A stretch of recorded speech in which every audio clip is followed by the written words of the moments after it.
Hello, everybody. How are you? How's it going? We're back. We're still talking about Joe Biden. And by the way, it is springtime. After winter must come spring. Joe Biden possibly saves his presidency and his candidacy with a rambling 58-minute press conference that was boring and borderline incoherent, but wasn't the total brain melting disaster that his debate was. And so, if you get a C, while generally not looked at as impressive, if your last grade was an F, well, you know, you can claim progress. But then, good polling news for Joseph Robinette Biden Jr. Let's go ahead and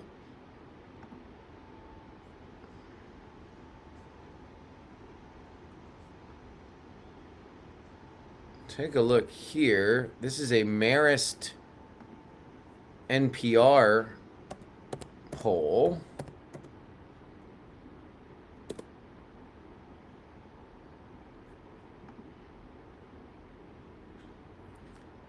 In the last version of this, Biden and Trump were tied.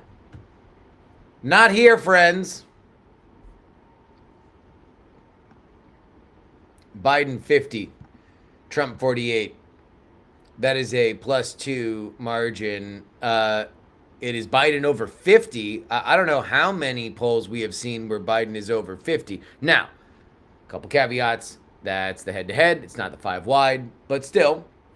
If you are a Biden head, then you're living good right now. You have beaten back the Obama and Clinton Philistines. David Axelrod, pya! Todd Johns, yeah! You stayed the course with a kind, decent man who's simply aging in the way that everybody else ages. The bedwetters have emptied their bladders and found themselves without the change they sought, and so who stands tall? Joe, baby, that's who. Up to. Let's take a look at some of the other polls in that realm.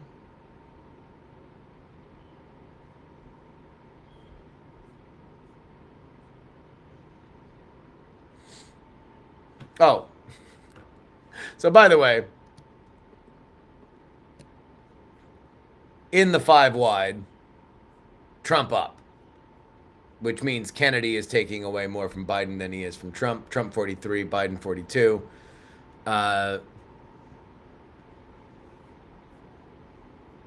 And NPR Marist has Kamala beating Trump, Newsom beating Trump, and Trump tied with Gretch. Big Gretch.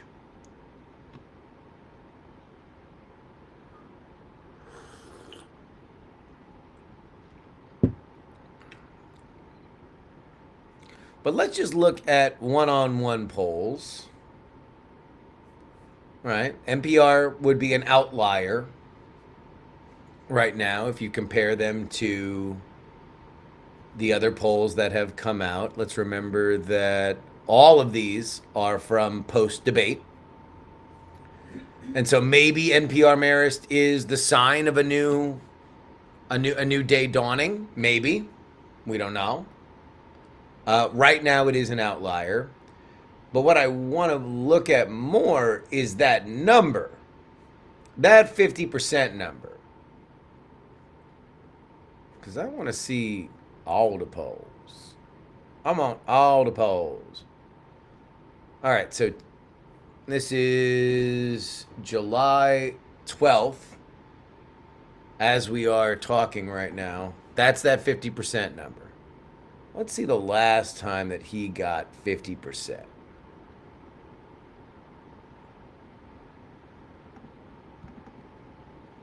It was a 50-50 tie back in May.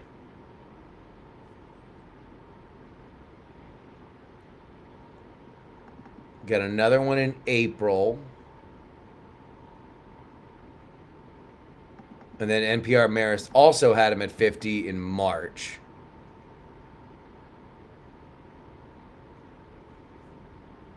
Emerson had him at 51 back in March as well. Okay. So it's been a minute. We are halfway through July. It has been since May that Joe Biden has, in any poll, registered 50.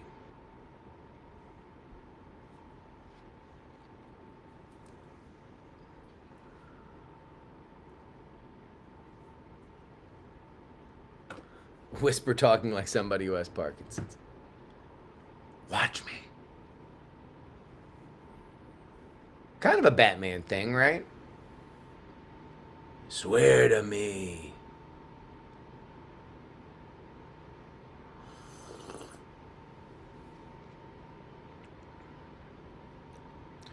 I can't believe no one cares about Biden, to be real with him.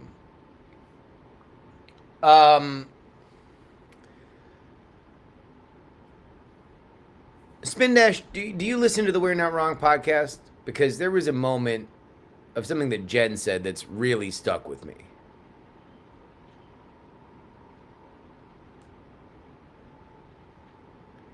I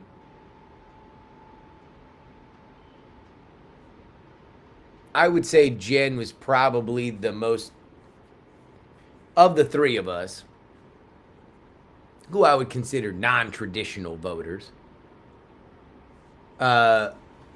She would probably be the person that has said the most often that she would probably vote for Biden because she is more on the side that Donald Trump is an existential threat.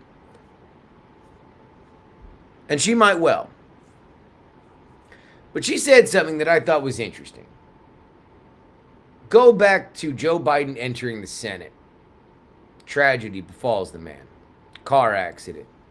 Kills his wife, kills his daughter, puts both of his sons, Bo and Hunter, in the hospital.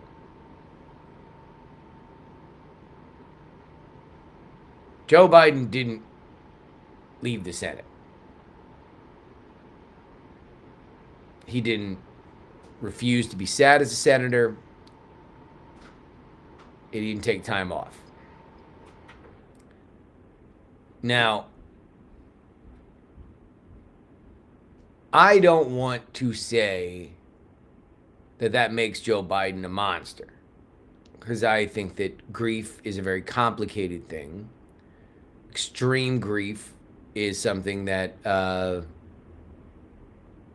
it's unkind to look at somebody's decision amidst something like that and make broad sweeping judgments. But what I do believe that you can say all these decades later is that Joe Biden believes in his mission in public service. And if he could do that, there will nothing that will be more painful. The lesson for Joe Biden is stick in it until the wheels fall off. Now, I don't want to fall over myself to say that Joe Biden is a good, kind, decent, honest, beautiful man for whom I would like to co-sign on a mortgage. That has kind of been the new throat clearing for everybody in the Democratic Party. Either Joe Biden is a big, brilliant, beautiful man for whom history will remember kindly, and then the sentence ends, or Joe Biden is a kind, decent person for whom I would like to have his tender hand on my shoulder while I am in my darkest times, but I would like him to quit. The hosannas are sung for Joe either way. I don't particularly think much of Joe Biden, but I don't think much of any politician. So, and also I think that it's weird and gross when we take our moral guidance from a field that is as disgusting as politics. I don't believe that we should. I believe that politicians should be looked at as tools. You should be fond of a politician in the way that you are fond of a wrench or a screwdriver. The ones that get things done for you the most, you should look at them with pride. The ones that break or constantly disappoint you, you should toss them aside. You should not assign moral narratives to hardware. Nor do I believe that you should assign moral narratives to politicians. Now, granted, your average politician is a lot more charismatic than an Allen wrench. Some of them not so much. They're about as charismatic as an Allen wrench. But you should not look at Donald Trump. You should not look at Joe Biden and say, well, there's a man I aspire to be or I wish I had in my life. You should look at them and say, what have you done for me lately? We are the American people. You are our servant.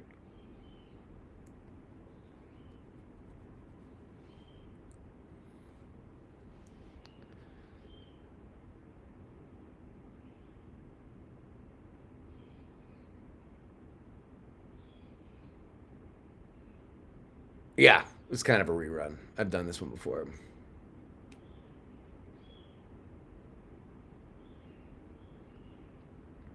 Anyway, it stuck with me the idea that Jen would bring up Joe Biden just being, she was a lot harsher. She was like, Joe Biden is a selfish person. He's been a selfish person since he wouldn't go tend to his kids in the hospital. Instead, he wanted to be senator. And he couldn't wait another 6 years to run again.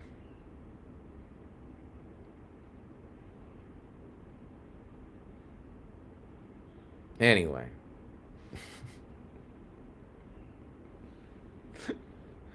So I've sat on Joe Biden's press conference. I'm going to offer the following. I think Joe Biden did such a good job. He answered all the questions. I will stop short of saying that he did his goodest job. I don't believe he did his goodest job.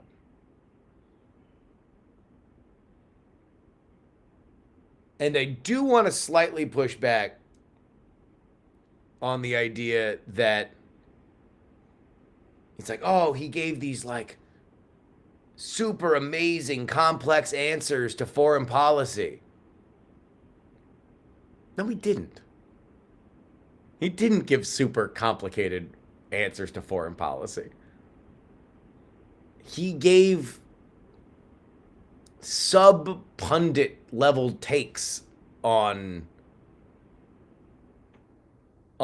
foreign policy. And we're going to prove it.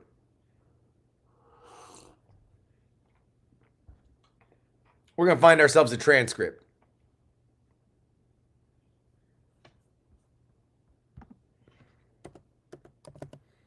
Biden press conference transcript.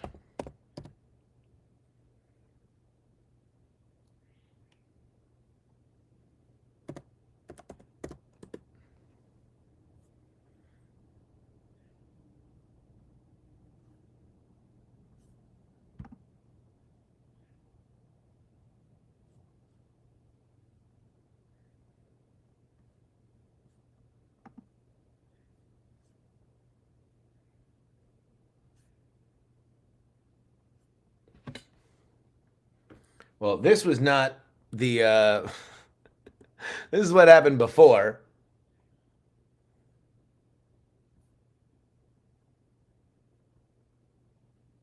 And now I will hand it over to the president of Ukraine, who has as much courage as he has determination. Ladies and gentlemen, President Putin. President Putin. He's going to beat President Putin. President Zelensky. I'm so focused on beating Putin, we got to worry about it. Anyway, Mr. President, I'm better than that. You're a hell of a lot better. Ha ha ha. All right. So the White House is not going to help. Joe Biden transcripts.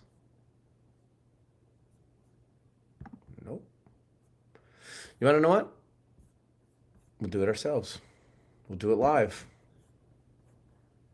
Because we have Riverside. Down by the riverside.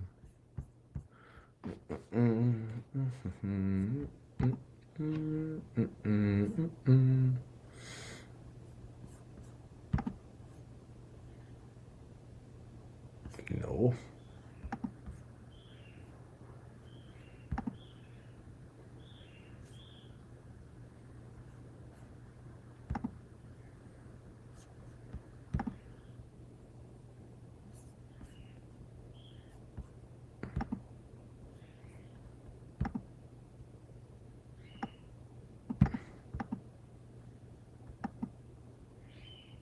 All right.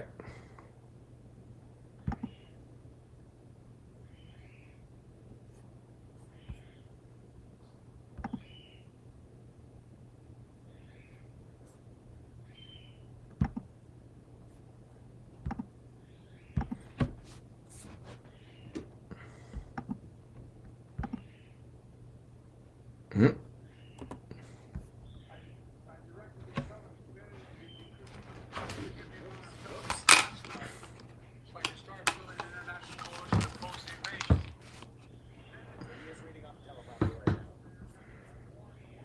All right, we don't want that. What we want is him talking to people. We want the unscripted stuff.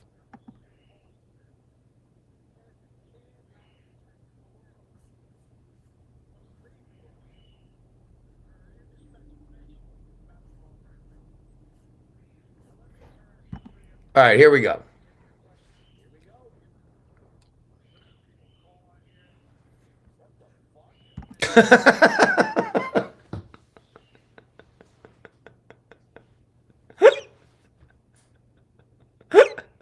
I'm sorry to pop myself, but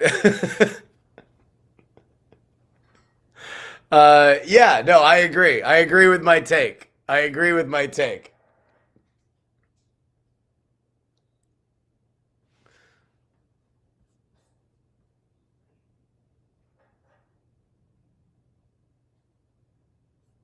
Okay, so here we go. Speaker Pelosi made a point of suggesting your decision on whether or not to stay in the race was still open. George Clooney and a handful of lawmakers have called for you to step aside. UAW leadership is concerned about your ability to win. UAW just endorsed me, but go ahead. My question is, how are you incorporating these developments into your decision to stay? And separately, what concerns do you have about Vice President Harris' ability to beat Donald Trump if she were at the top of the ticket? Okay. Before we go any further, because I do want to get into Joe Biden talking about foreign policy, there was a lot of anger on the internet yesterday about the press's job. Because there's been a lot of stuff that's come out that Joe Biden hasn't had a cabinet meeting since last October. That even when he does have cabinet meetings, they are essentially rehearsed play dramas and they are not indicative of a White House in which all of his secretaries are talking to him honestly. That he has a very tight circle. And his son, now a convicted felon, is essentially his chief of staff, a gatekeeper between Joe Biden and the rest of his aides. There's a lot of ways that you can start this. Up to and including what eventually he got to, which was the polls. You are historically unpopular for a sitting president, especially considering you have, by economic indicators, a good economy. 80% of America believes that you should be replaced as the nominee, and now a majority of Democrats do. How do you justify staying in this race? Uh, if you look at the wording of this question, and I forget who it was from, but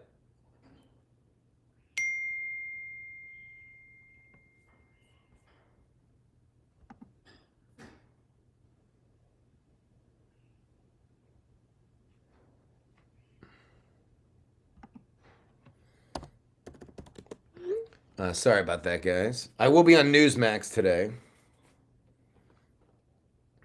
on the John Bachman Show. But if we look at this,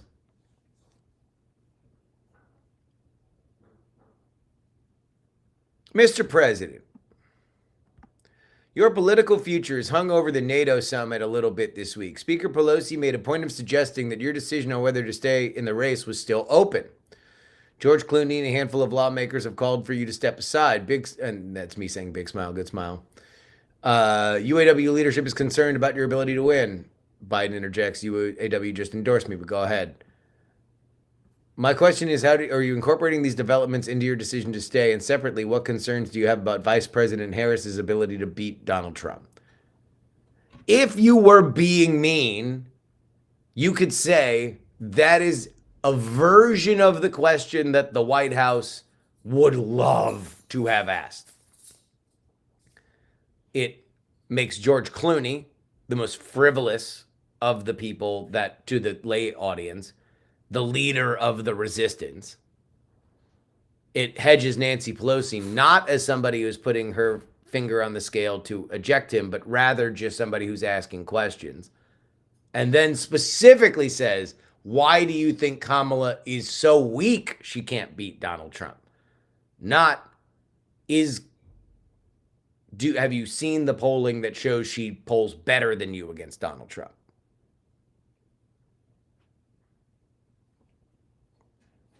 Now, I'm going to give these reporters the benefit of the doubt and say that they were not acting in concert with the White House press team. I'm going to give them the benefit of the doubt and say that I believe that they are not personally motivated by the idea that Donald Trump is an existential threat and therefore would compromise their journalistic integrity and essentially become state media for a White House that has clearly hid things from the American public when it comes to the status of the principal. I'm going to give them the benefit of the doubt because at this point, if that were to be true, it would be horrifying. It is a fireable offense, in my opinion. But I'm just a feral dog on the internet. I don't work for big, fancy organizations, the big shining spaceships.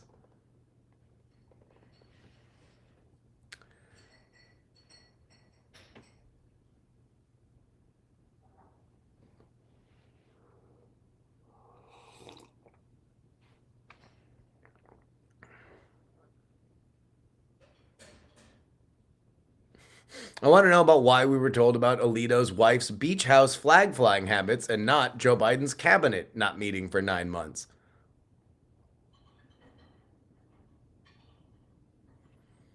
Sounds like somebody wants into that crowd.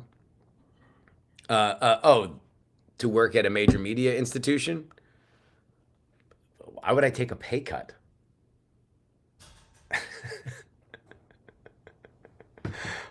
I mean, come on. Why would I take a pay cut? You think I'm going to take a pay cut so I can get a boss? Stop it. Stop it. There was a time in which, and there are moments of weakness when things were a little leaner, where you wonder, you question your path, you question whether or not it was good to walk beyond the wall and set up your own little town as opposed to becoming a world and plugging back into the world of the kneelers with their fancy halls and their big feasts. Yeah, you think about it. You think about it. But we're not in that place anymore. No. The money sucks. I'd have to deal with an editor. And what's the upside? Everybody I meet that covers politics hates it. I'm the only person who likes it. When I'm out on the road, this is no bullshit. When I'm out on the road and I'm talking to people that work at like the biggest like outlets there are, there's like a handful of them that actually are having a good time. That are like, what a great job I have. The vast majority are like, oh, another day, huh? Now, part of that is that journalists are weird people, and I will take that totally on my own as well. Put that on my permanent record. But I like this shit. I love it. I come on here and talk to you guys. I'll put it this way. The stuff that I have to get paid for is like last night when I got to chop and edit a bunch of things and upload it to 3 different places when I'm tired. And I was only tired because I got the guys. I know I'm an anti-vax hero for so many. But I got my booster 2 days ago. And so I was a little tired. I was a little tuckered out. Because the booster made my arm hurt and it gave me a little bit of fatigue. Like, that's what you got to pay me for. This shit? Sitting on the internet so hundreds of people can hear my opinion? You kidding? I'll do that shit for free.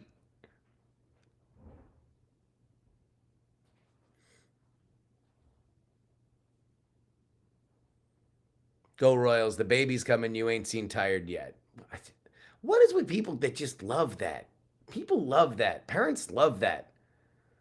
Like, that's like the number one thing people say. And like, I'm sure it's going to be true. I'm sure I'm going to get much, much, much less sleep. I'm sure my entire sleep schedule, my entire concept of reality is going to be different. I understand. And maybe it's just parents just want others to have that experience. It is a rite of passage.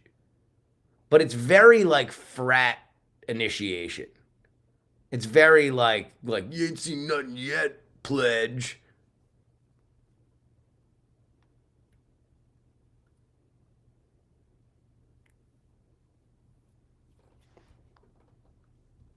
It is. It's parental hazing.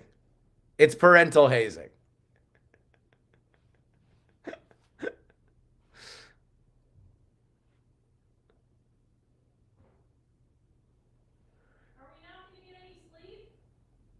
Ashley's asking whether or not we're going to get any sleep. Apparently not. Oh, okay. We've just found out we're not going to get any sleep. Okay, cool, thanks.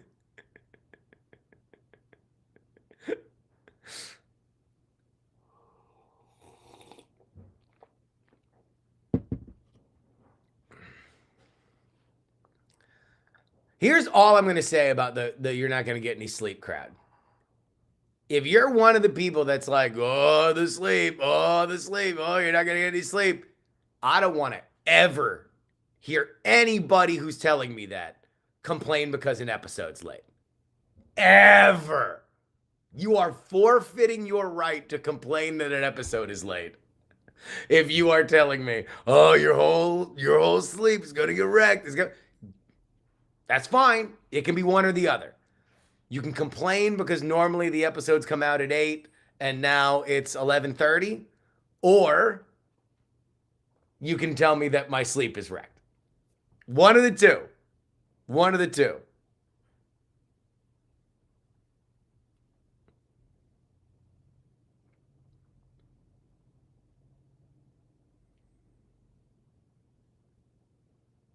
X15, I don't listen to your podcast. Fair point.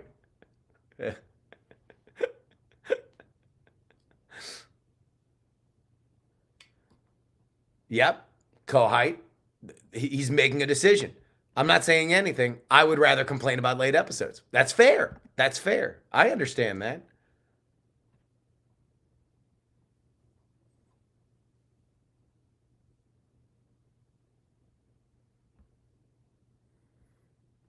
Speaking of episodes, I noticed a fixed episode in the feed this morning. What got fixed? There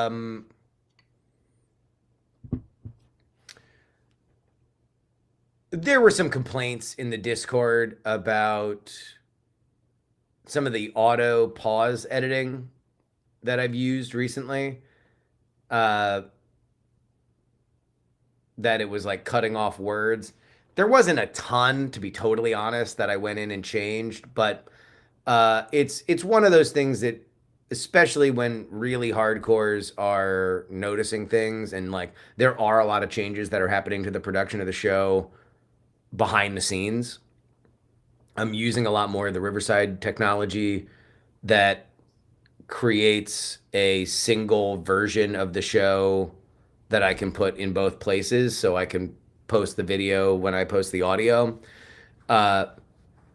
And it's also changed the way that I do the show when it's single mic. And a lot of that is, here, I'll give you guys an example.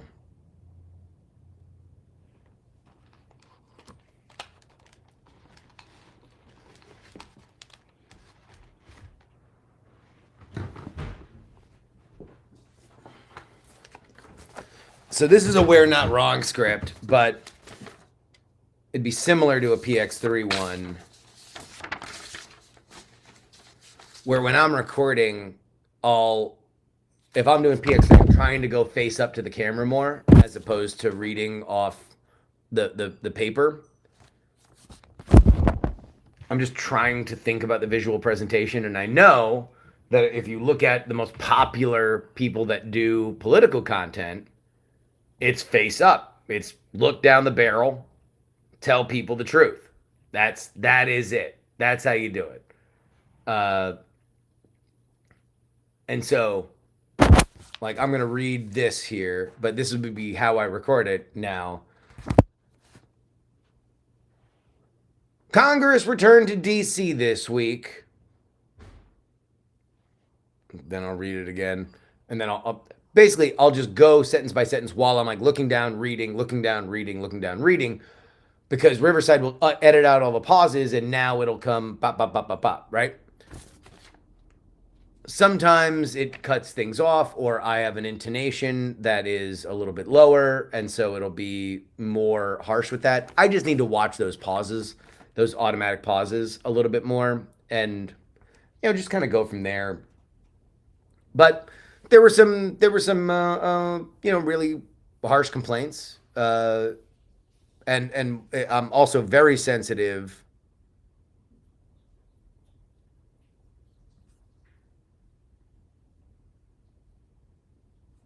Did my mic get knocked off to the MacBook Pro mic? Holy shit.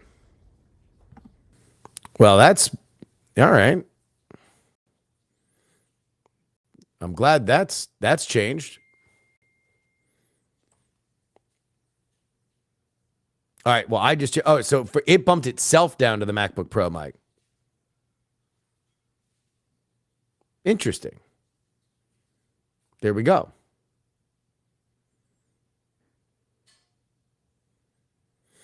Would it be helpful to have a teleprompter specifically for recording? Yes. It's a question of whether or not I want to set one up, especially when I can actually this is working now. The only problem is for some that are used to the more earthy version of the show. There was a point where I just didn't do any editing. It was just all live to tape. I just did a 30-minute show where I would just talk about whatever, and all of it was just left in. Now we do some editing. We've been doing editing for a while, and now we're doing editing in two mediums. So it's just what it is. Riverside is this website. But not only is it a place where you can record things, but also on the back end, you've got a lot of really cool editing tools. So here, for example, this was yesterday's show.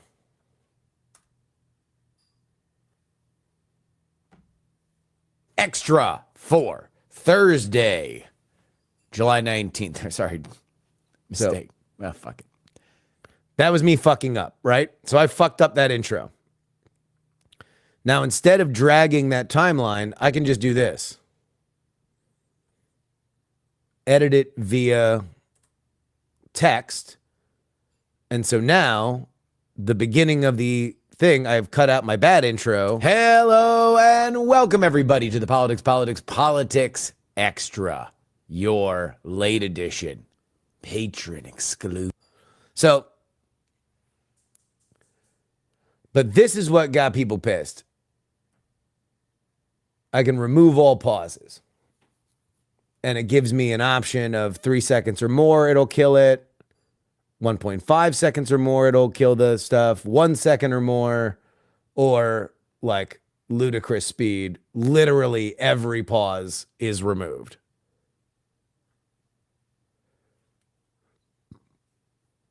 And so this is, with the Republican convention about to start next week, it's time to also begin to cast our eyes. But the problem is, again, this is a technical thing. I think I should add pauses. I mean, look, there is a difference between the YouTube and the podcast, and I'm trying to find the best middle for it. But YouTube demands a quicker pace, and podcasting, as descended from radio, has a lot more patience for pauses. You know, I've made no secret that my inspiration for any kind of one mic show, when I wanted to do one mic stuff, I listened to a lot of Rush Limbaugh. I listened to a lot of sports radio, one mic sports radio. And there's one thing that both of them do all the time, and that's pause. Sometimes it's for a second, and other times it can stretch. Part of this is the necessity of making sure that by yourself you can fill the time that's allotted to you. Snurdly, I know. It's a long time. But it also projects gravitas. That you are but a humble student, and I am the Socratic master for whom is dispensing worldly wisdom.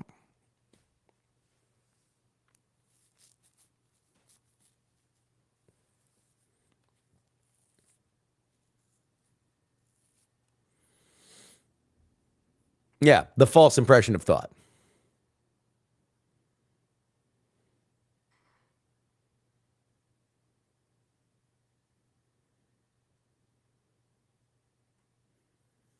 I remember a guy named Jim Lassiter from the Tampa Talk Radio days. Pauses were everything.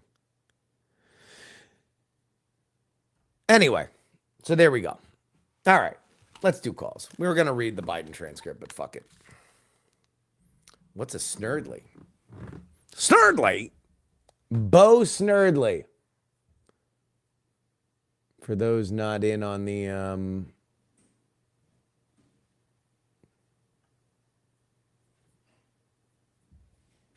Rush Limbaugh of it all.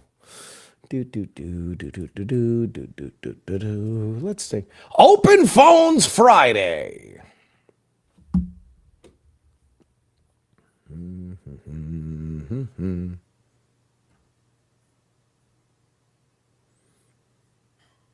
If I do my Rush Limbaugh impression on Newsmax, I'll see if I can sneak. I'll see if I can sneak in my Rush impression on Newsmax. I feel like that might be popular. Mr. Merrill Barr. Justin Robert Young, how are you? What's popping? So is baby gonna be the new excuse for everything? Is like, are you excited for the fact that you can now just go anything that's going wrong, anything anyone can play, you just go baby? No. In fact, I am very, very happy and excited to use baby as an excuse to bail on things in my personal life. I am actively already terrified that people blaming me having a kid will be a reason why people criticize the product more. And I've already seen it. And I don't like it. I am actively annoyed when, look, we produce a lot of shit here. I'm the guy that flips the knobs and dials for most of it, the vast majority of it. It is very frustrating when something goes wrong, which happens when you put out the amount of content that we do. And it's not only, hey, you fucked up, then that's on me, but it's wait until baby, it's going to be worse. I really don't like that. That is something that I hate. Okay, so I will never use that as a criticism. Not that I was. But are you one of them? Are you one of them extroverts that likes to actually pretend to be an extrovert, but you're really an introvert, and you look for any reason to not go, but you want to be invited? Because I deal with a lot of that in LA. Well, obviously, but everybody's weird in LA. I don't know. I think that there something that I heard, and this was talked about a lot during COVID, was that, it really, introvert and extrovert isn't necessarily how much you enjoy being with people or without people, but rather where do you find yourself recharging? And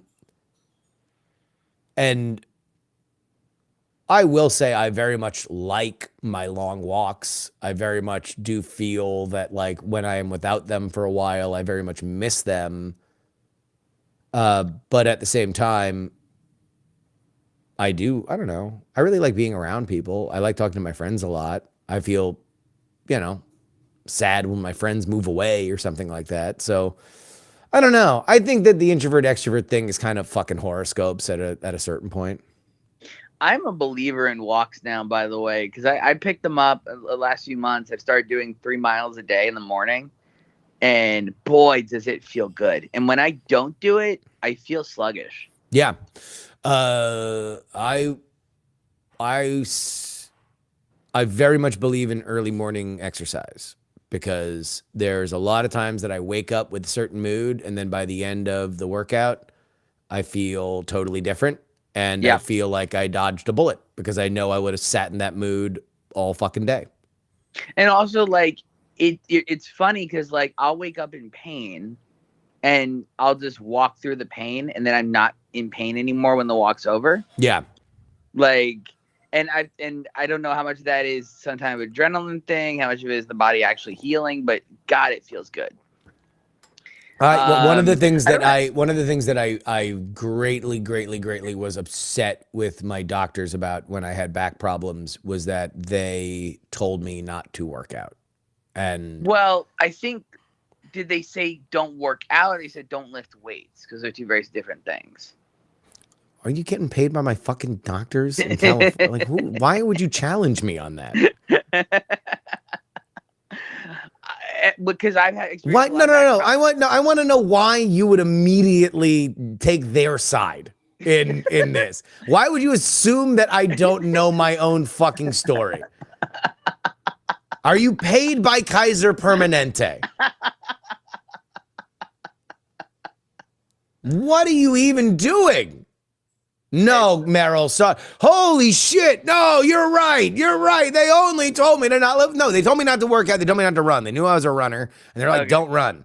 And then it just got worse and worse and worse. And what I do think I tacked on probably about 6 months of that process because I was not staying moving as much as I could. Gotcha. I will back out of that conversation. Yeah, good idea. All right. Last question. Are you pumped for any summer movies? Yeah, pumped for anything good? I'm pumped for Twisters. I want to see Twisters. I'm a Glenn Powell believer. I'll say Yep. that. I think he was great. I had some problems with the Assassin movie, the Netflix Assassin movie, Oh, I haven't seen it. but Did you watch the Beverly Hills Cop, by the way? no, I didn't. All right. You should watch it because I think it's a movie that is a great example of the leads, the charismatic leads are so fucking electric that by the time that it gets to some really, really crazy decisions that the script makes, you're like, really? Like, but you kind of don't care because Glenn Powell and the lady who is his romantic lead, like they are either actually having sex or they are amazing actors because they were like the chemistry there was like screen melting. Okay. I will check it out. All right. Well, schedule, are we streaming? You said we're streaming for the convention. Is it morning streams or just gonna be sporadic? We're gonna find out. I don't know because I'm gonna try to bring you guys to the floor. I'm gonna try to do some mobile streams from the floor. I don't have, unlike the last time I did this, which was 8 years ago, when politics was in a much different position than it is right now. I also had a gig. I had a gig with BitTorrent. Now you guys are my only gig. So to be totally honest, what would you like covered at the Republican National Convention? I should actually just ask you guys. What do you want to see? What do you not want to see? What's boring? What's good? I mean, I'll speak for myself. I think I'd be less interested in streams if you put more time into just filming around the convention floor and packaging that into, some type of video package. I'd be very interested in that. But what do you want to see? Let's say, all right, so let's say I do that. Then I put all my time and effort into filming stuff on the floor and I edit a bunch of stuff together. What do you want to learn? What do you want to know? I don't know because I don't know because I don't know. I don't have it because I find out what I want to know when you tell me what I want to know. Right? I don't know what I want to know. Well, then I think what will probably happen is we'll go down to the floor at least once and we'll see whether or not we can interview delegates because spoiler alert, delegates are kind of kooky. Mm-hmm. they're kind of silly. I mean, if you treat it like a Comic-Con thing, right? I'd be very like if you oh my god, if you frame the video packages the way all of those like Comic-Con packages always get edited together, I think that'd be hilarious. Is this like a comic convention with booths? There is not a dealer hall. It is Comic-Con-esque in that it is a bunch of people that are not normally together that all get together and all they want to do is talk about one thing. Delegates, though, are the actual foot soldiers of a party. They're the people that do all of the annoying shit to make a state party or a city party run. And so their reward, the like super, super, super fans, their reward is getting to be a delegate and then going to the convention. Again, back in the day, this used to mean more when you actually were deciding things at a convention. Now it's more of a ceremonial thing. You get a little pin, you get to be a fun person. And then during the roll call, you get to say, from the great state of Michigan, like these delegates go to Donald Trump. You get to do that. But during the day, all the press comes out and all the delegates that come out to talk to people and you get some real characters. Also, that's where, politicians will come out and want to talk to press. So I figure we'll hang out there a couple days and do a live stream there. If things are worth editing together, then we'll edit them together in a YouTube video afterward. But I want to reward you guys. I want to reward the people that put me out there. I will probably not do a costume. I'm going to put that out there right now. What if just outside the convention you did a costume, like just around the streets of Milwaukee? For fucking what purpose? Viral content, baby. All I'm saying is this. when the credential committee did their interview with me, the only thing they gave a shit about was it appears that you also do a comedy show. And I was like, yes. And then she said, are you here for journalism or are you here for comedy? And I was like, I am here for journalism. So I obviously droll one-liners when we're talking to people. That's just commentary. Big old bits. That I think we're going to take a cycle off for that. Maybe once we've established and we're invited back, we can spread our wings a little bit, but I don't believe we're going to be Charmandering. Charmander during the We're Not Wrong show, at least. Sure, yeah, okay, Okay. I'll bring it for that. All right. I'm out of here, man. Have a good one. Happy trip. See you, dude.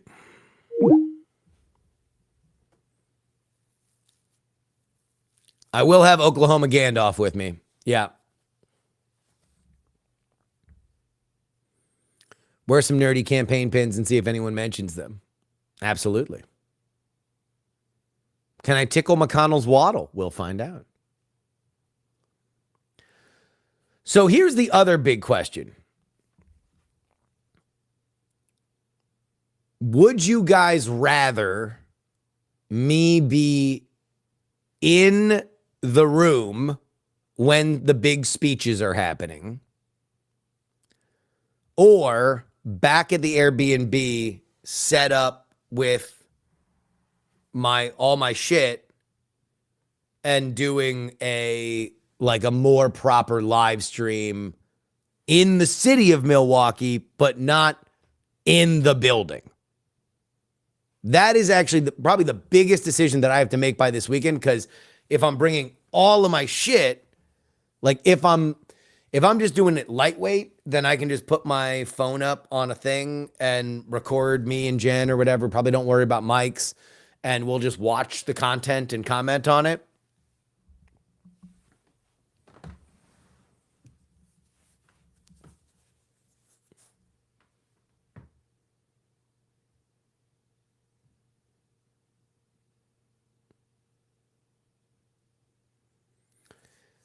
See, this is kind of split.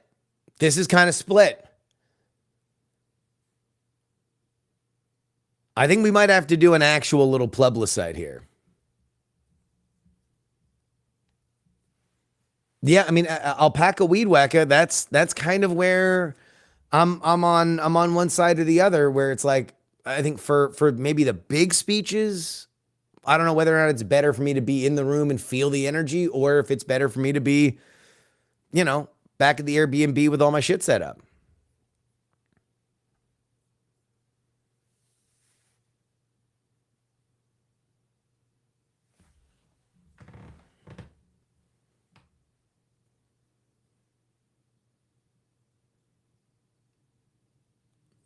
Put Heaton on the mic on the floor, and I'm back in the Airbnb.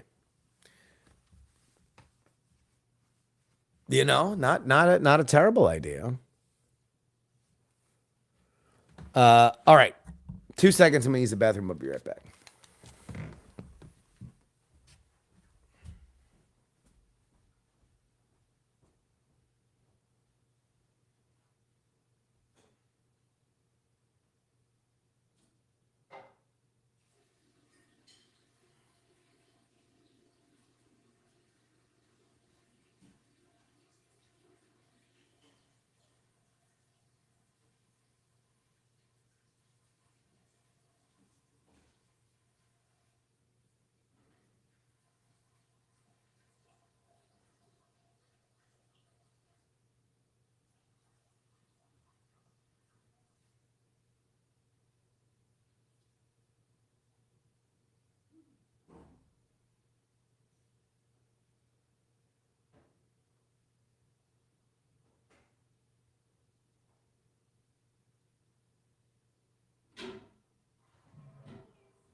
Um,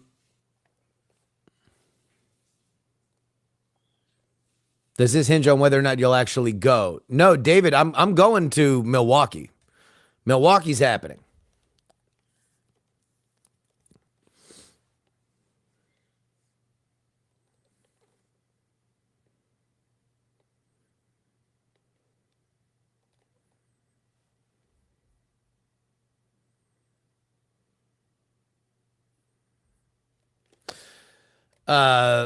Chicago is a different story. And by the way, Chicago, I would probably err more on the side of being on the floor, mostly because I would like to be inside the security perimeter when the riots happen. And number two, because people might actually punch each other.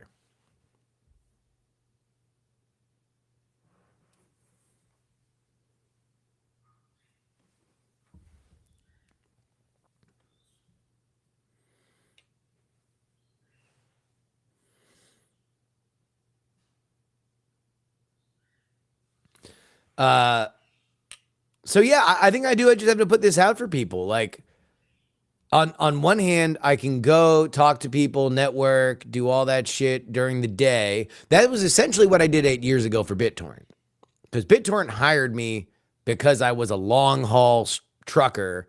I watched every minute of every day of convention programming, and let me tell you, dog, that is some Abu Ghraib shit. that was some dark stuff, dude.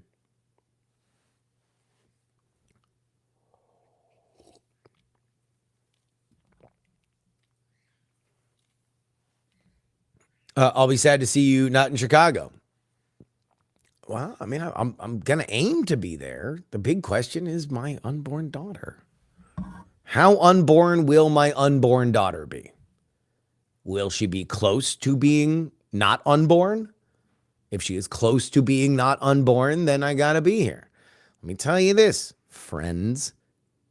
The one thing that you don't want to do, and I even know this before going through it, is not be around when your wife goes into labor.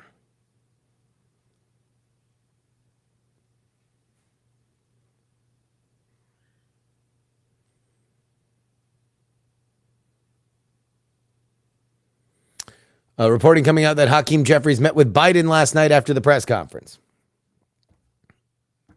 I mean, Hakeem Jeffries seems like he's just like riding on the back of the tail of this dragon. All right. Call now. 5 down. 404 80 30. Oh.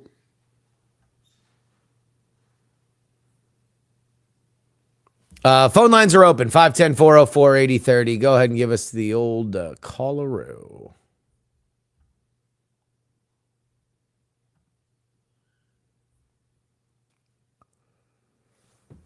What if you have Jen be in the room on Zoom and you be in the Airbnb and you have the best of both worlds?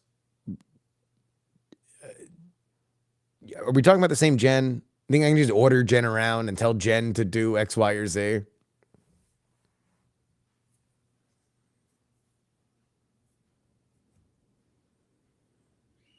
I miss both my nieces being born. It happens. Well, look, I missed my niece and nephew being born, but nobody fucking held a grudge for the rest of their lives like Ashley would. Dr. Whiskey. How's it going, big dog? I'm doing great, man. How are you? I am lovely. So, the presser last night, Yes. what drugs was Biden on, and were they being remotely administered like some kind of remote controlled insulin pump? I think he was on lean. He was dirty Sprite. I think he was sipping on that scissor. That's what he was One doing. reason Hunter's been visiting more and more. They're just getting sitting sideways. They're just listening to Chopped and Screwed Houston rap, drinking nothing but codeine lace Sprite. I mean, Biden's got the still face for it. Although he's got that permanent look of surprise on his face. Mr. President, it's been reported that you've been sipping on that syrup. How do you respond? Well, what did you think of the press conference? You summed it up right off the bat. It probably saved his presidency, but still looking like a tank on the election. Yeah, he's arrogant now. Do you think that's going to bleed through? I mean, but like he's talking about things that, like, how many times during that debate did he talk about how awesome he was? Like and not in a. Well, it worked for Trump, so they're in, you know. Oh, but that gets us into this thing. Is like, is he just like, first he came out in the bronzer, and now he's like, I don't believe polls. Like, is this like a face-off thing? Is this like a single white female? No, they're screwed. So they're literally saying, okay, well, our previous stuff wasn't working. Let's emulate who's winning. I must become him. Pretty much. But I'm legit curious who in his orbit thinks that, yes, you have a very good chance of winning. Or is it more like, okay, if I know that I tell him you don't have a chance at winning, it's political suicide? There's rumors that, and I don't know whether or not this is people who just want to blame anybody but Biden, but they're like, he's being fed fake information. There's like fake information truthers. They said that about Trump. Remember, they said that they would only hand him his briefing about the things that were positive about him and that kind of thing. Yeah.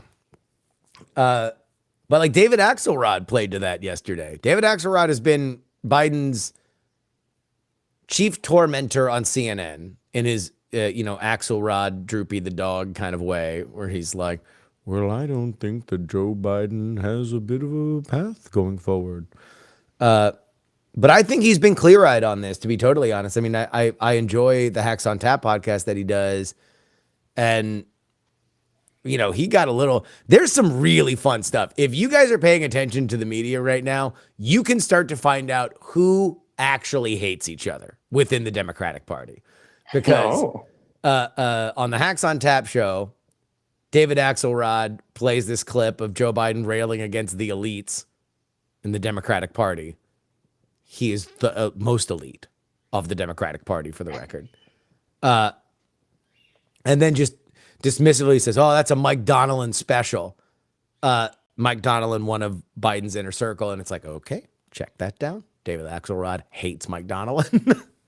You can draw that red line. We can now. Yeah, exactly. You start to realize, because when everything comes together, especially during a presidential campaign, it's kumbaya, kumbaya. The Obama people love the Clinton people love the Biden people. We all march hand in hand. Everyone's got a blue jersey, and we are going to push our way to the pay dirt. But really, this is a competitive world where everybody's looking for a limited amount of jobs, and ultimately you got to make a decision to go one way or another, and people think that those decisions are good or bad, and then you have a decision rendered. And so you got to imagine there's a large web of people who hate each other. I also have a little conspiracy theory here. It's probably not so much a conspiracy theory. Go ahead. But I think Dr. Jill is playing a very heavy-handed role in this. Everybody was always giving Hillary shit for being, the power hungry one and this and that. I think Dr. Jill's playing that role just a touch. I mean, I did not know until you said yesterday that she is the one that commissioned the FLOTUS song from the Marine Corps. Oh my God, we have to play that, by the way. The actual song is fucking unhinged. It is amazing. Yeah, I got to go here in a minute. So if you're going to play it, I would love to hear it. That would be great. But last question I had for you is, you said you're at the convention Monday through Thursday, correct? Yes. Okay. What is the stream schedule going to look like if you don't get to do it from the floor? What are you thinking? Homie, I don't know. I didn't know. I didn't know, other than the meetup stuff, I didn't know if you had something planned. Like, okay, if I can't stream from the floor, I would like to go to this thing and stream from there. That's more what I. Well, all right. So yeah. I mean, I would say we're probably in a situation where I'm definitely going to be doing something during the convention, right? Like during the actual business of the convention. And so that, I think, starts at 8 Eastern, 9 Eastern, and then goes, I think there's like an hour, 2 hours of like big content. So you'll probably have first night, DeSantis is now definitely speaking. They finally showed mercy on him. Really? Okay. 50 Cent is apparently going to speak. So you're going to see a lot of silly shit on Monday. We might get a vice presidential announcement. That early on? Okay. Well, I mean, it's late comparatively. Well, that's true. But if they're saving it for the convention, Today is traditionally the latest time that you announce him. Today, the Friday before the convention, so that way you own the weekend.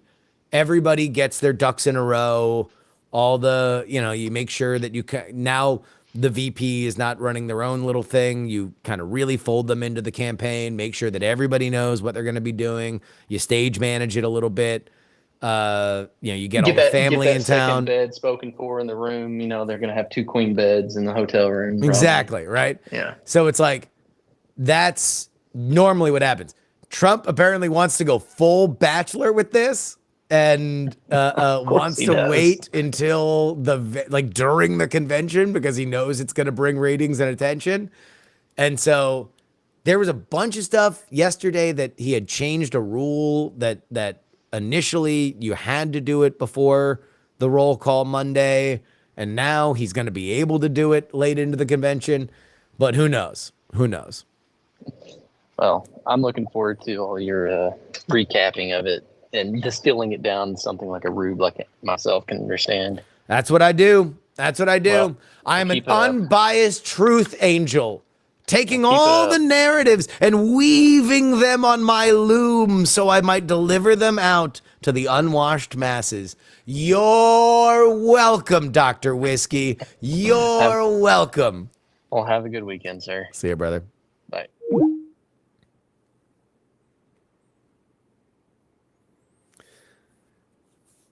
A biblically accurate truth angel. Trained at the finest institutions. The finest institutions. Honed like a Stradivarius. Truth angel. Yeah.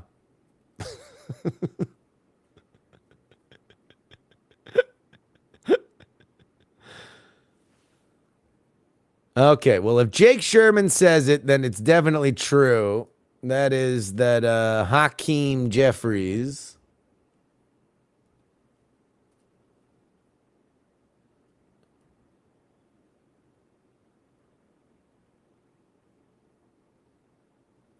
met with Joseph Robinette Biden Jr.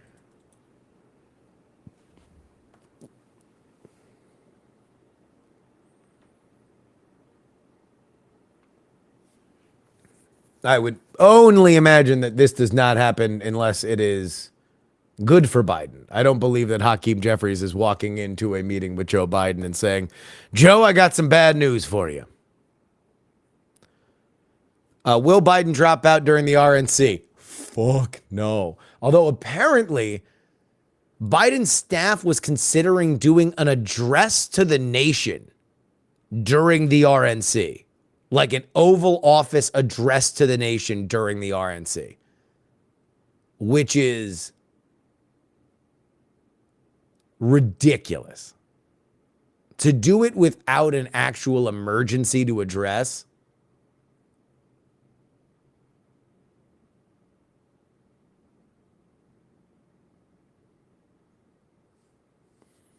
Does Biden know he's cooked? Does he just want to salvage his dignity before going?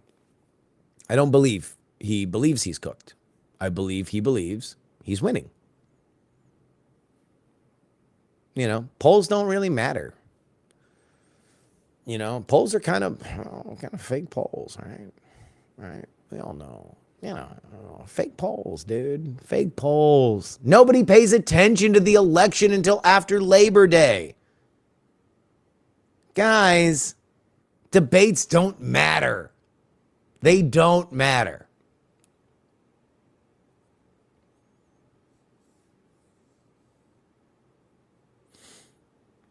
By the way, Ezra Klein reporting today that Joe Biden's staff looks at unscripted interviews as like interesting but unnecessary. People don't care about them. It's like a DC fixation.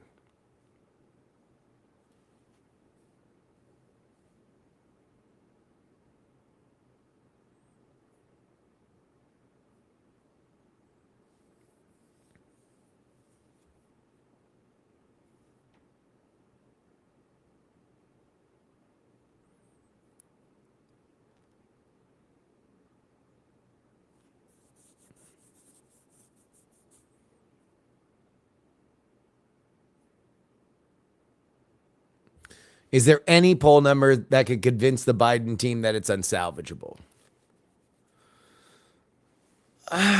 No, probably not. I don't think so. And right now, we are still, you know, like let's take a look at, you know, let's be honest here. Let's just be honest. Let's just be real.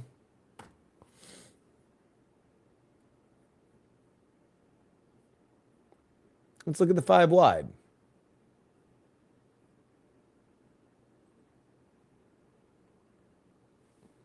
We are at Trump plus 4-2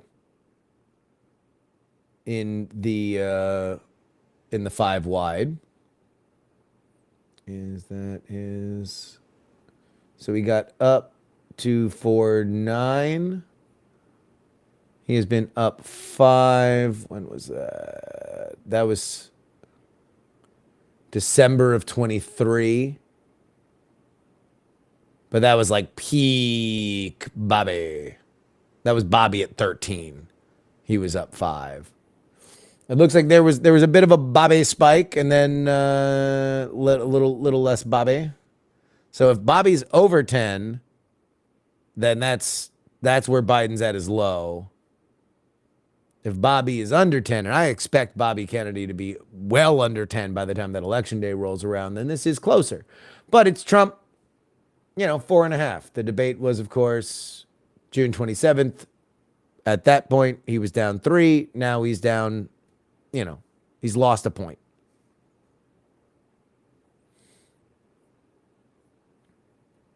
In the general election, this is just the two of them. Just the two of us. Just the two of us. The most he's been down, I think. I mean, this is when the crystal cracked. This was September 8th of last year.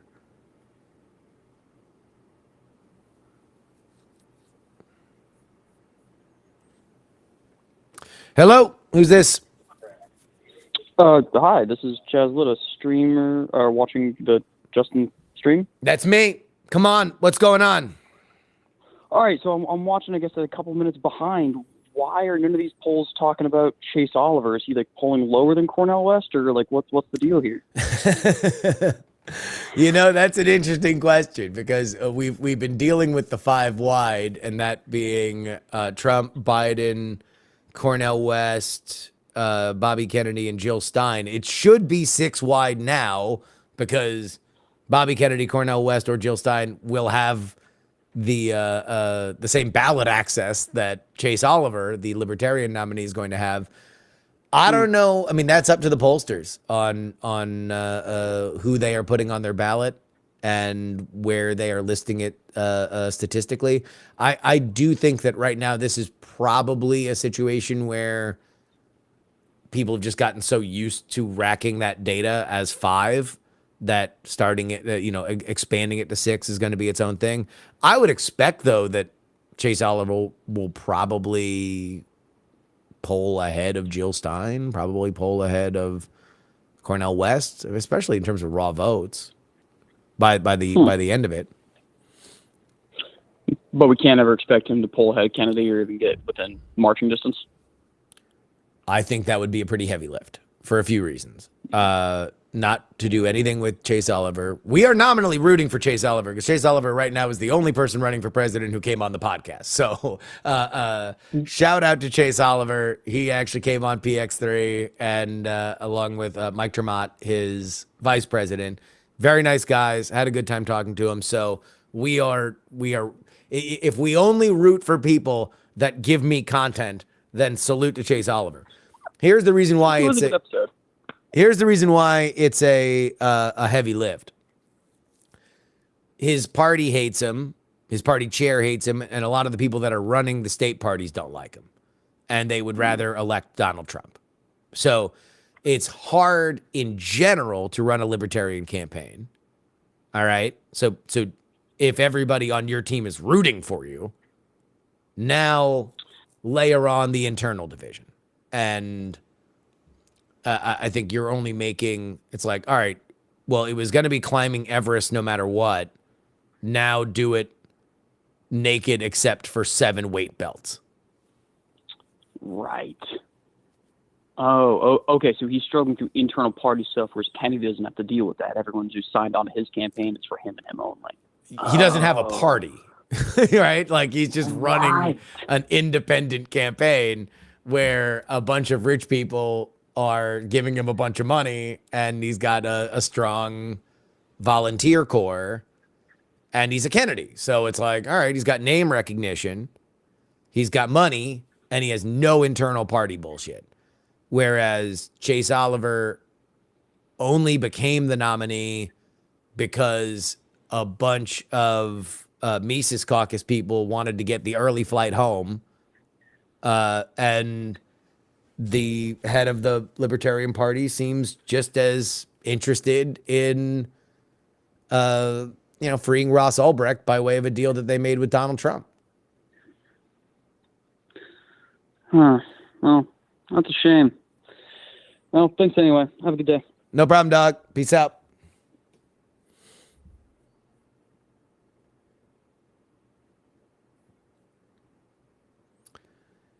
People fear Trump being president more than RFK Jr. Oh, you said JFK Jr. JFK Jr. being president is something that QAnon is very excited about.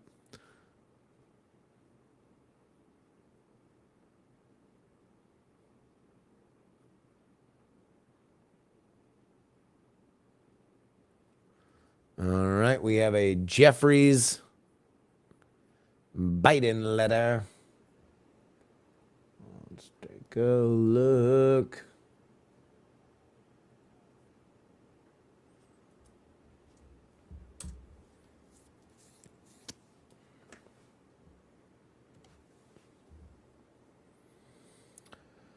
Dear colleague, over the past several days, House Democrats have engaged in a thoughtful and extensive discussion about the future of our country during a time when freedom, democracy, and the economic well-being of everyday Americans are on the line. Our discourse has been candid, clear-eyed, and comprehensive.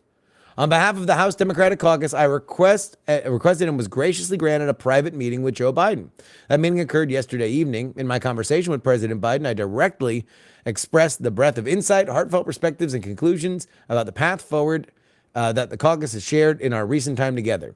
As House Democrats have done throughout this Congress, we continue to work in the best interests of everyday Americans. Thank you for your continued leadership and service of the communities that we are privileged to represent. In short, I did my job.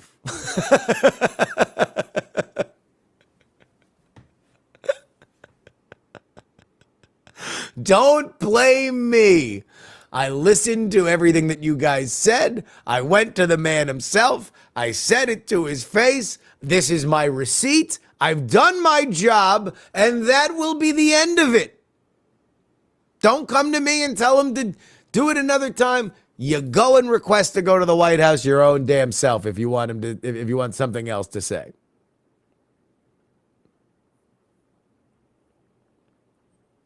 Okay, yeah, we do need to find the First Lady fanfare. It is truly unhinged. You know, one of the things I would actually like to ask Joe Biden is whether or not he believes that LBJ was right to step down, especially when he's down here. First Lady fanfare.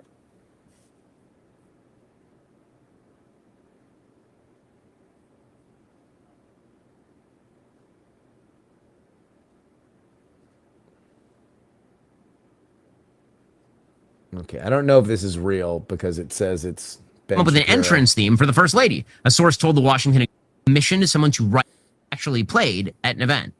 I present to you the audio of Hail to the First Lady, fanfare for the First Lady, commissioned by Jill Dr. McBiden over here. This is, you want to know why she wants Joe to be president? Because she's the president. Here is her magical opening theme. Ladies and gentlemen, the First Lady of the United States, Jill Biden.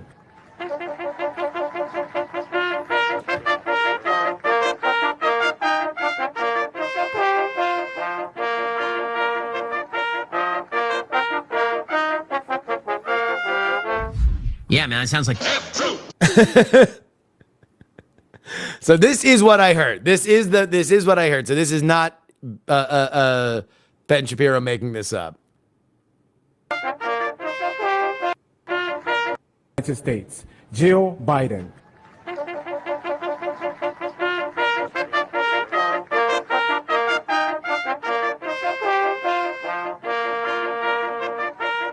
You could actually put like a trap beat under there.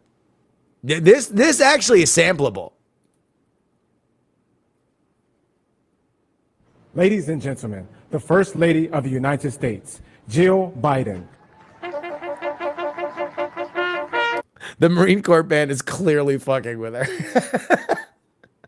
What is this intro? This United States, Jill Biden.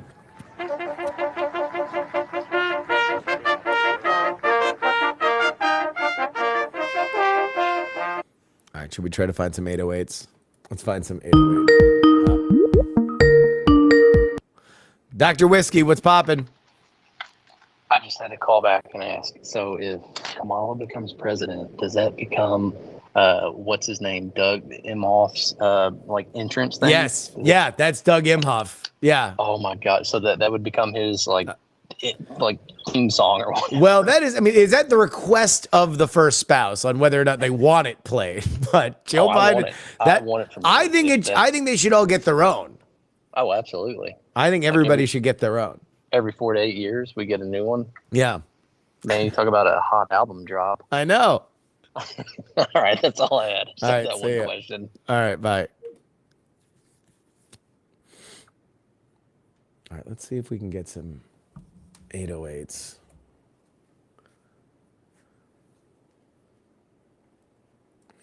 Samples.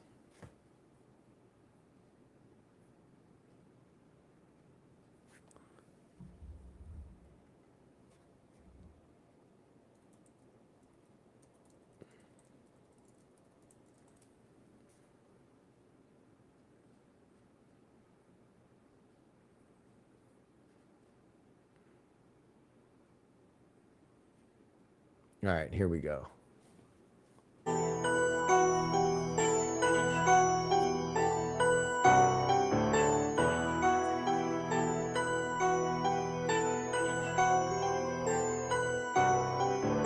United States, Jill Biden.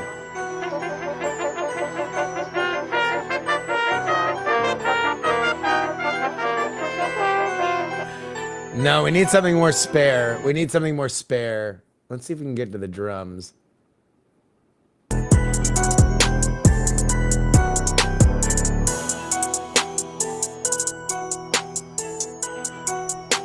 magical opening theme. Ladies and gentlemen, the First Lady of the United States, Jill Biden.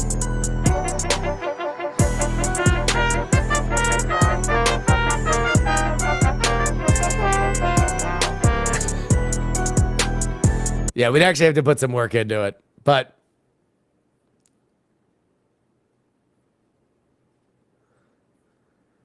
there we go.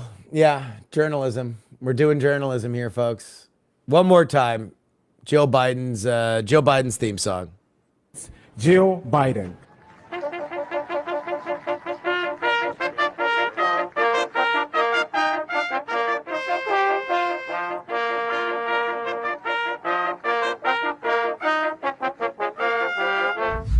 It does sound very medieval, doesn't it? By God, that's Jill Biden's music. That's the doctor's music. Is she here? She is.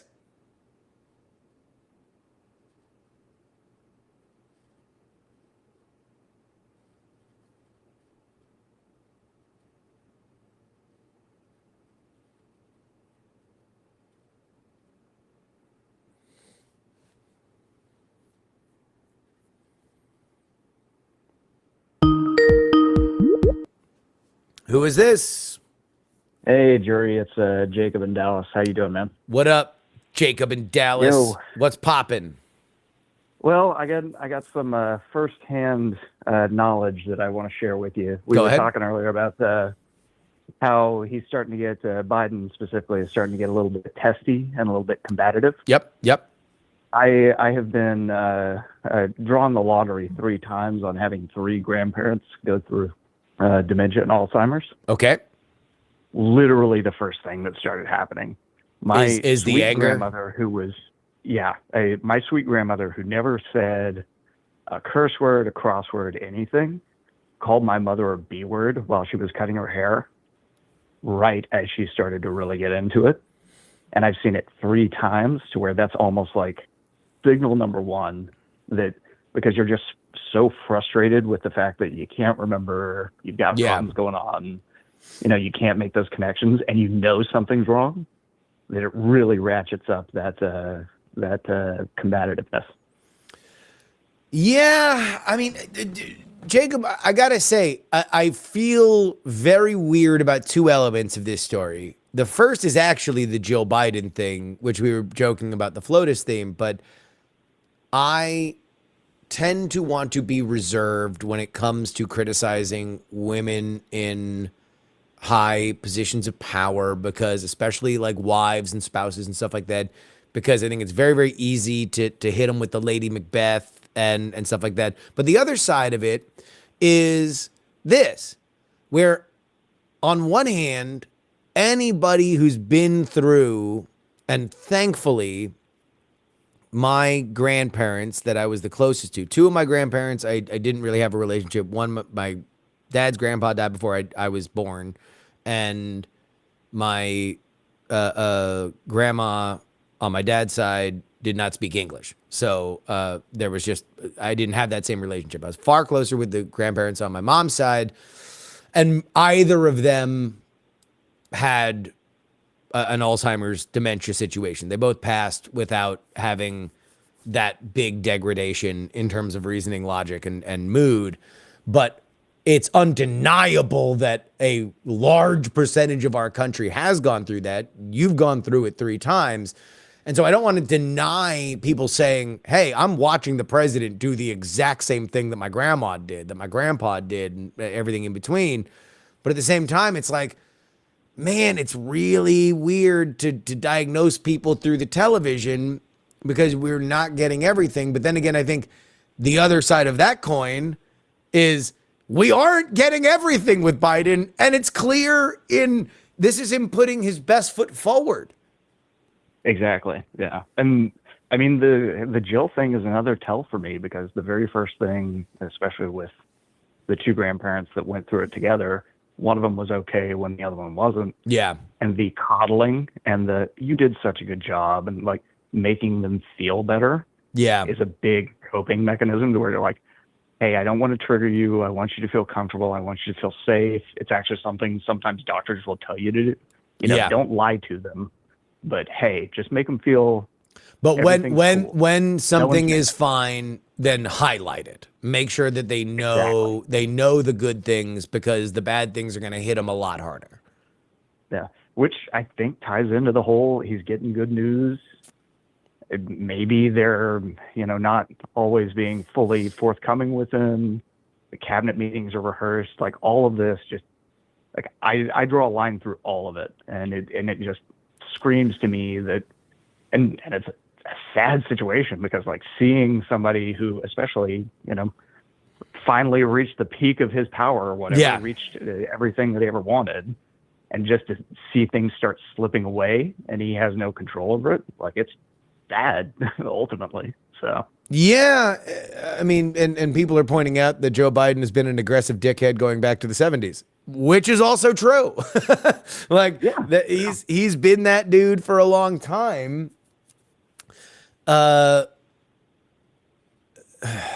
It's because the other side of this is that the implication, if what you are saying is true, the implication is far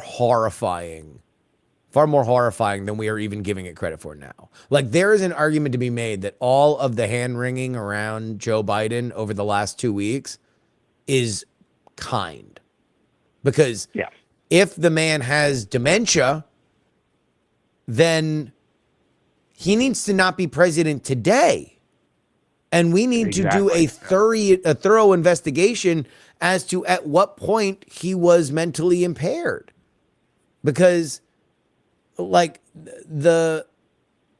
how far back does it go? Does it go as far back as Afghanistan? Did we operate so sloppily getting out of Afghanistan?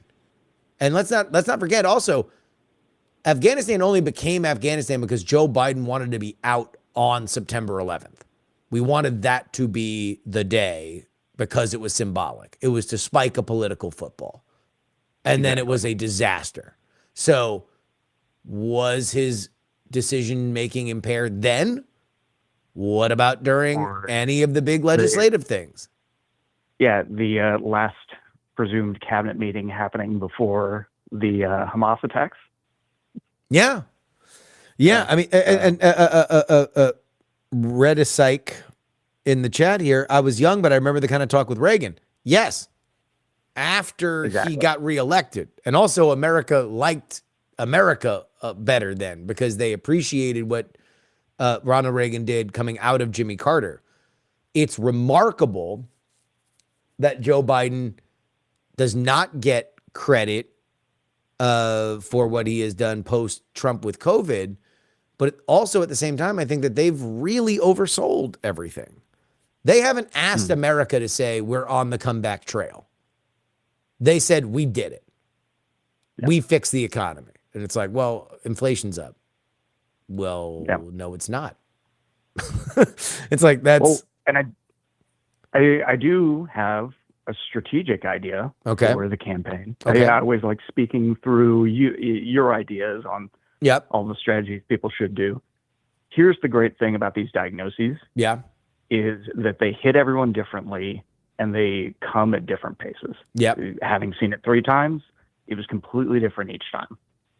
One of them, it was really quick.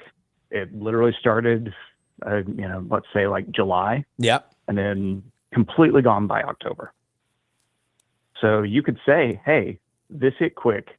It moved quick. We were being cautious because we had to have doctors step in and say, hey, this was really aggressive.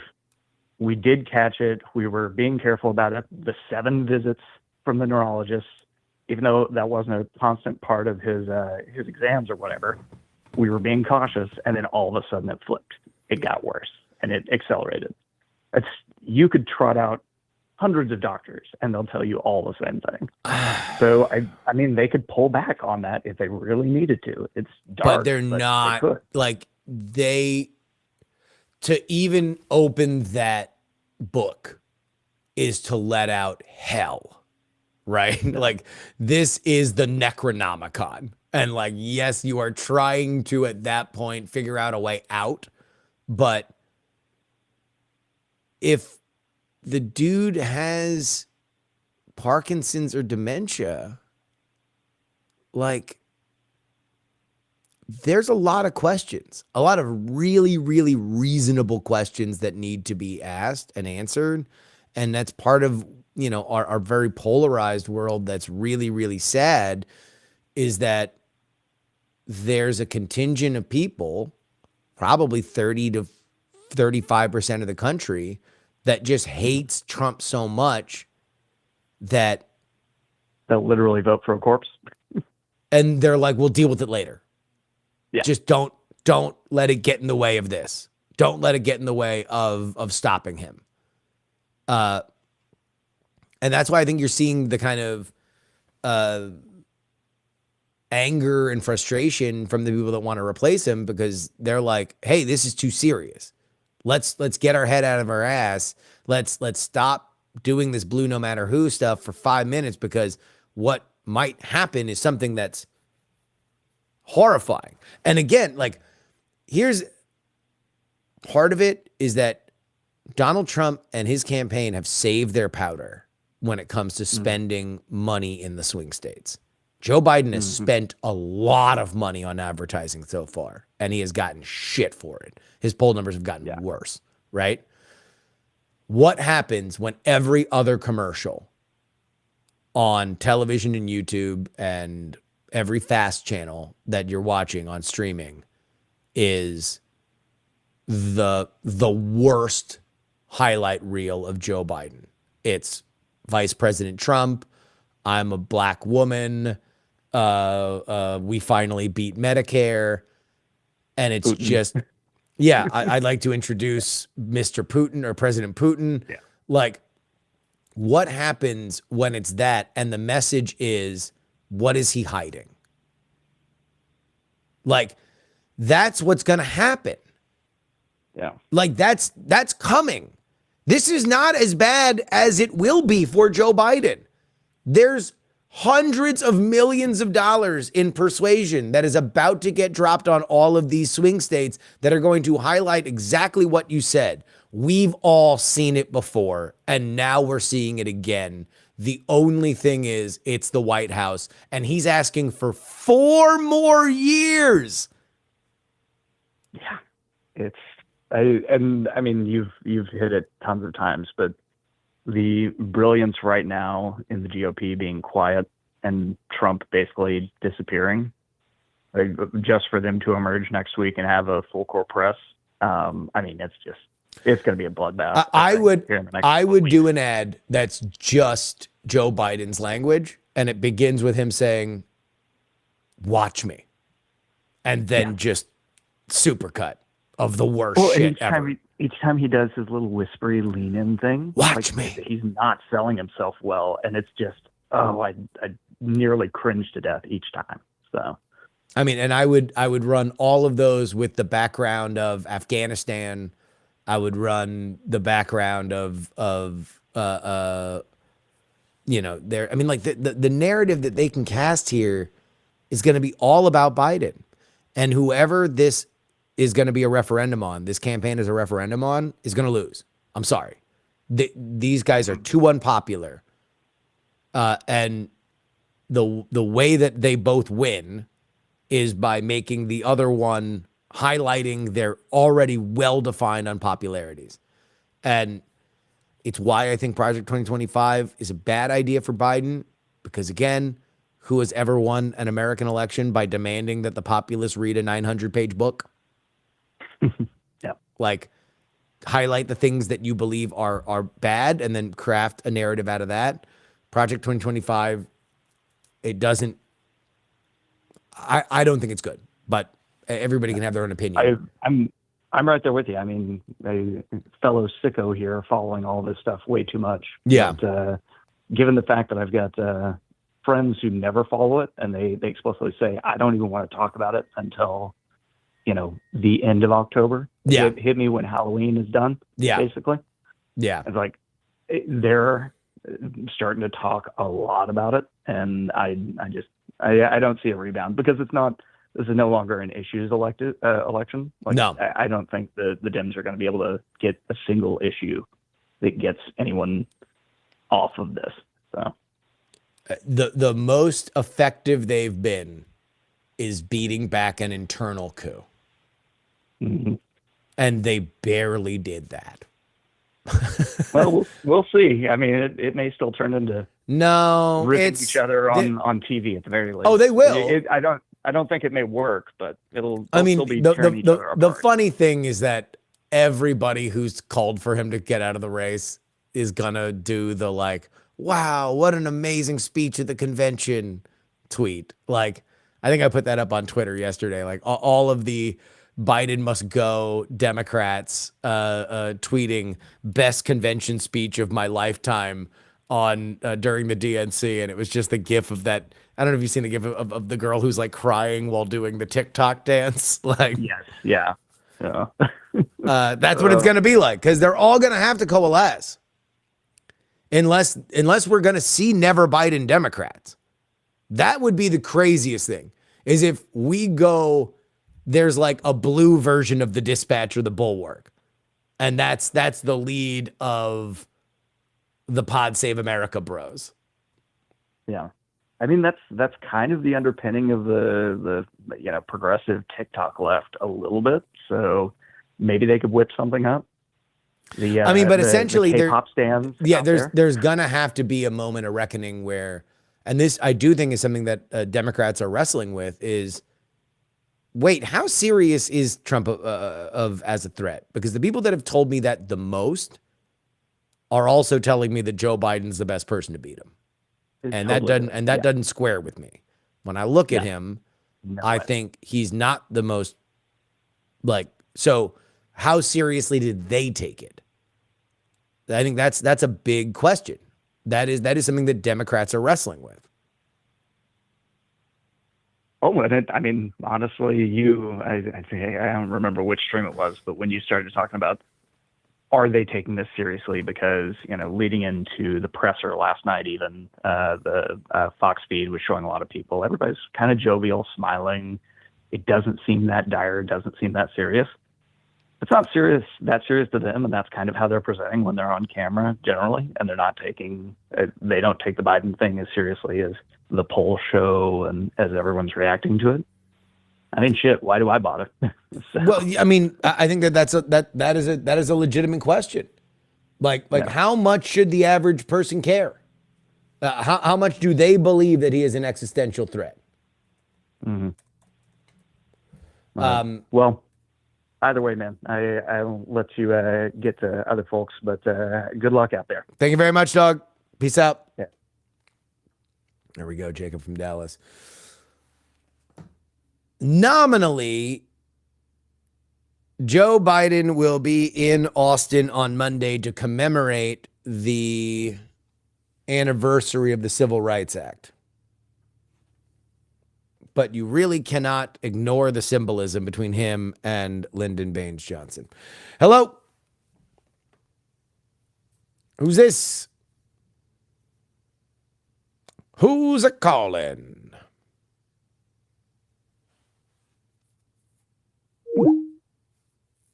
They gone.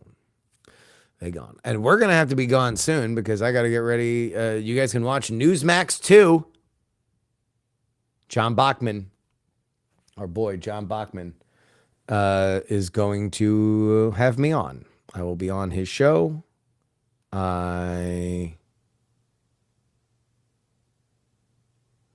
This coming in from the New York Times. Donors are apparently freezing $90 million.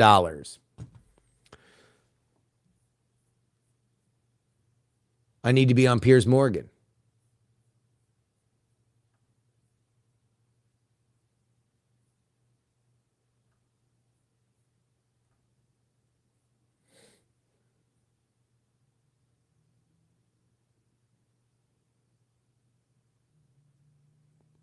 Uh-oh. Bracket man's back.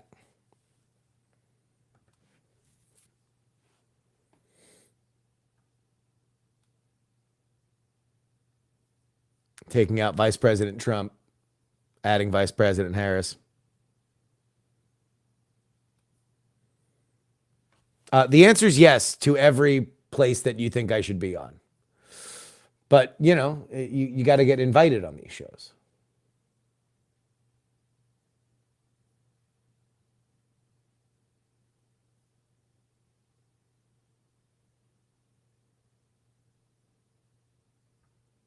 Uh-oh.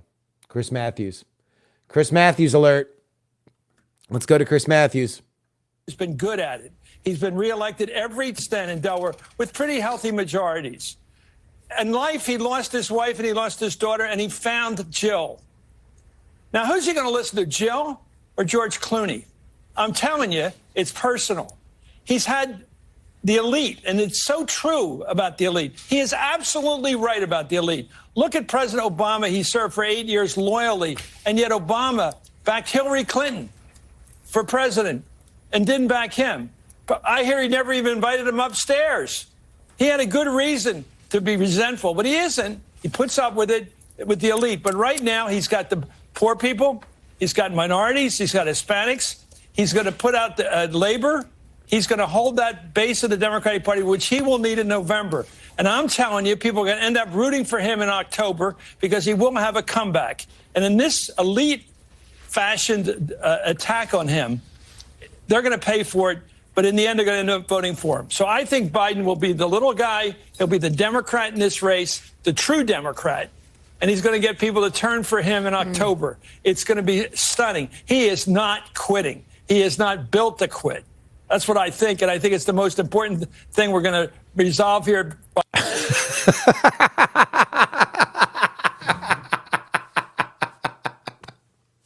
That face! That squinty face!